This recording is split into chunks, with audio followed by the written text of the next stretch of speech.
ان هذا اللفظ قد ورد فی حدیث سیدنا محمود بن ربی. میں لفظ بتا رہا ہوں، وہ راوی بھی بتا رہا ہے، وہ سند بھی بتا رہا ہے. قد وقع هذا اللفظ فی سیدی. السلام علیکم ورحمۃ اللہ وبرکاتہ. امید ہے کہ سب دوست خیریت سے ہوں گے. مولانا منظور مینگل صاحب کی بیان کو سماعت فرمائیں. المبارک ثم بعد ذلك فعل في وجه هذا الصحابي هكذا فعل. تو یہ پھنکارنا ہے نا پیار محبت میں ان کے ڈول سے. حدیث آئے گی آپ کے سامنے.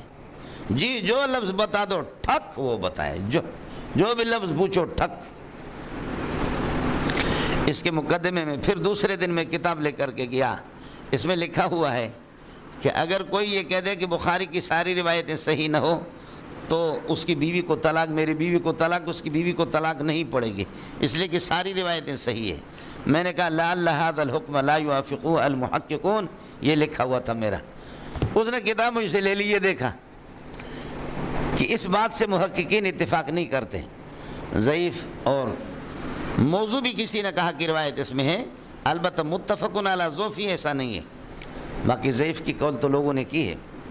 تو لعل هذا الحکم لا يوافقه المحققون، محققین اس بات سے اتفاق نہیں کرتے. کہا کہ من کتب هذا، میں نے کہا انا کتبت هذا.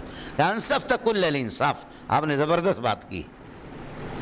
سمجھ رہی میں ہے کہ نہیں؟ پھر ہماری اور ان کی دوستی لگ گئی. باقی قصے کسی اور ٹائم پہ آپ کو بتا دوں گا. ہماری دوستی پہ پھر اثر کیسے پڑا. مجھے کہا کہ بیٹا میں یہاں آ کر کے پڑھاتا ہوں، سمجھے، میں آ کر کے یہاں پڑھاتا ہوں اور بوڑھا آدمی ہوں، جیسے فرض پڑھتا ہوں پھر یہاں سے نکلتا ہوں باب العمرہ سے اور جا کر کے باب عمر سے نکل جاتا ہوں. بقالۃ الشامیہ بڑی بلڈنگ تھی، اب وہ بلڈنگ ہے گرائی. یہ بھی میری بلڈنگ ہے.